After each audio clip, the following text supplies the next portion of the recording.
July 8th, 2018. Jason Mallinson is diving with Noah through the long, flooded passages between chambers 9 and 8. It's slow, tough going. At one point, the passage squeezes down to the diameter of a garbage can. One of Jason's hands holds the guideline. The other grips tight to a strap on the back of Noah's buoyancy vest. A short tether clipped to each of their bodies connects the two and will keep them from getting separated in a crisis. Jason cradles Noah close to his own body. His number one worry at this point is that Note's face mask will somehow get dislodged. The thin seal around the mask is the only thing standing between life and death for Noah. If he sees the mask flooding, Jason will have to swim as fast as possible and give Noah CPR before his brain cells become starved of oxygen.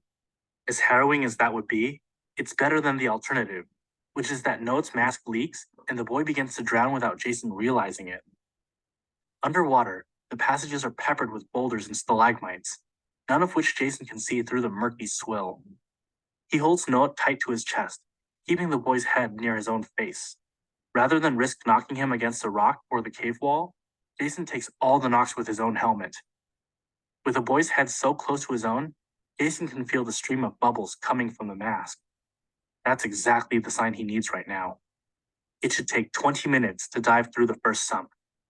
Later, Jason will say, "I was confident of being able to take one of those kids and dive them out. I was not fully confident of getting them out alive." Danish diving instructor Klaus Rasmussen is one of 8 international support divers stationed at dry points along the route. These men have been at Tham Luang since July 2nd, doing the grueling, dangerous work of staging air tanks along the dive route, the same task that Saman Gunan died doing. Klaus has lived in southern Thailand for 15 years, with his Thai wife and their children, including a son who is about the same age as the boys they will attempt to rescue today. Together with cave divers Craig Challen and Miko Pasi, Klaus will help carry the boys across Chamber 8 in a stretcher, replenish their air supply if needed, perform a medical check, and dive the boys out himself if for some reason the other rescue divers can't continue. Klaus, Miko, and Craig are waiting for Jason. And waiting. Has he run into a problem? Finally, they hear his voice call out behind them, asking what the heck they are doing standing there, but with much stronger language. The crew realize they've been waiting in the wrong place. The cave is so confusing inside, and the divers had misunderstood where they were supposed to stand. An already exhausted Jason has had to lug Noah over dry land after diving him through a sump the length of 3 soccer fields. Once they make sure that Jason and Noah are safely on their way into the next sump, Klaus's team hurries back to the water at the edge of Chamber 8. They arrive in time to see the headlamp of the second rescue diver glowing beneath the water. But it's the strong stream of bubbles rippling the surface that brings Klaus the most relief. This rescue diver is using a rebreather, which doesn't emit bubbles, so the bubbles Klaus sees mean that the boy is breathing. The support divers gently place the boy onto a rescue stretcher called a sked and carry him through Chamber 8. They slog through tacky mud, stumble over rocks, and wade through chest-high water. They don't want to slip, but they also need to hurry. Anesthesia causes a patient's core temperature to drop, so one of the biggest dangers to the boys is hypothermia. They need to get each child out of the cave as quickly as possible so that they can warm up and revive safely. Klaus's crew delivers the second boy, then a third safely across the chamber. Some relief starts to set in that things are going well so far. But when they get back to the water's edge with a sked for the 4th child, they find Rick Stanton and Dr. Harris kneeling beside Knight. Rick is Knight's rescue diver. Since Knight is the last rescue of the day, Dr. Harris has followed up behind them for support. And it's a good thing that he did. Knight is in trouble. Dr. Harris lies down on the sand with the boy, spooning his body for warmth. Knight is breathing too faintly, holding his breath too long before taking another. The boy has been battling mild pneumonia, and this is the textbook reaction of a child with a chest infection on ketamine. Problem is that they aren't in a hospital or a clinic where there would be equipment and medications to help. They are in a cave, lying on the dirt. All Dr. Harris can do is hold Knight's mouth open and make sure that he has a clear airway to his lungs. Time crawls for an agonizingly long 30 minutes. Klaus thinks about Major Hodges' grim statistics and wonders if this will be the first life they are going to lose. Finally, Knight recovers and resumes taking normal breaths. They get him onto the stretcher and make sure that his breathing is regular before carrying him through to the next sump. Klaus and his friends watch Rick swim away with Knight. They have done their part. Now they will have to dive out themselves before they can find out whether any of the boys they saw today made it out of the cave alive. The waiting is the hardest part. Jason Mallinson is nearly wiped out. He has dived through 2 long sumps already and staggered over dry land carrying Noah's limp body. This is all in addition to hiking into the cave in the morning and diving for hours just to get to the boys. One of the trickiest parts of the journey is a sump that curls upward until it's nearly vertical.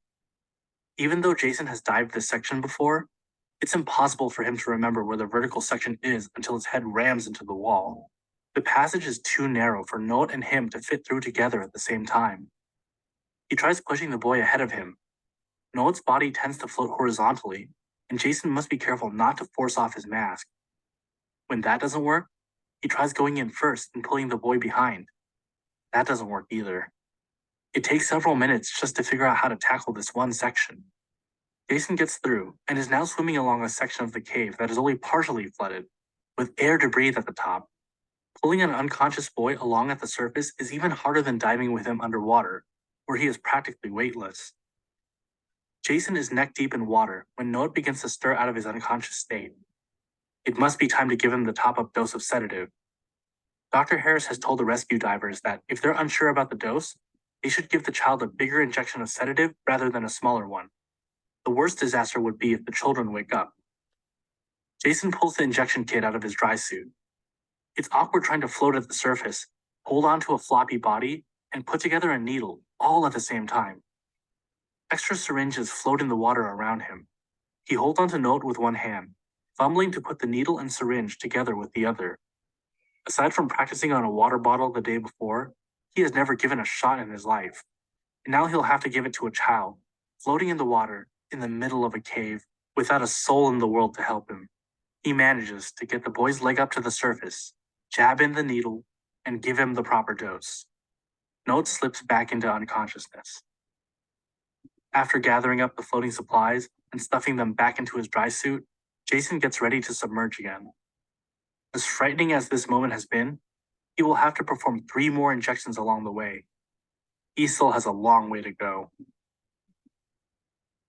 Master Sergeant Derek Anderson of the U.S. Air Force 320th Special Tactics Squadron is at his post at the edge of Chamber 3.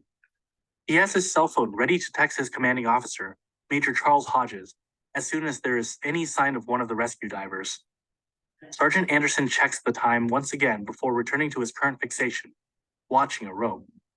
The rope is the guideline that extends down into the dark water between chambers 3 and 4. Sergeant Anderson knows that even before he sees the first diver's headlamp, he will see that rope twitch. It has been a little over 5 hours since the rescue divers set off from Chamber 3 at the start of the day. Any moment now, they should be surfacing.